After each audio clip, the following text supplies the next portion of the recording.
بسم اللہ الرحمن الرحیم۔ السلام علیکم ورحمۃ اللہ وبرکاتہ۔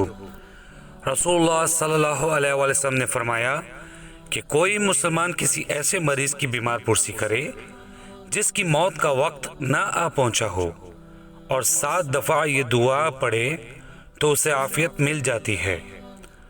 اسأل اللہ العظیم رب العرش العظیم ان یشفیک، میں سوال کرتا ہوں بڑی عظمت والے اللہ سے جو عرش عظیم کا رب ہے کہ وہ تمہیں شفا عطا فرمائے۔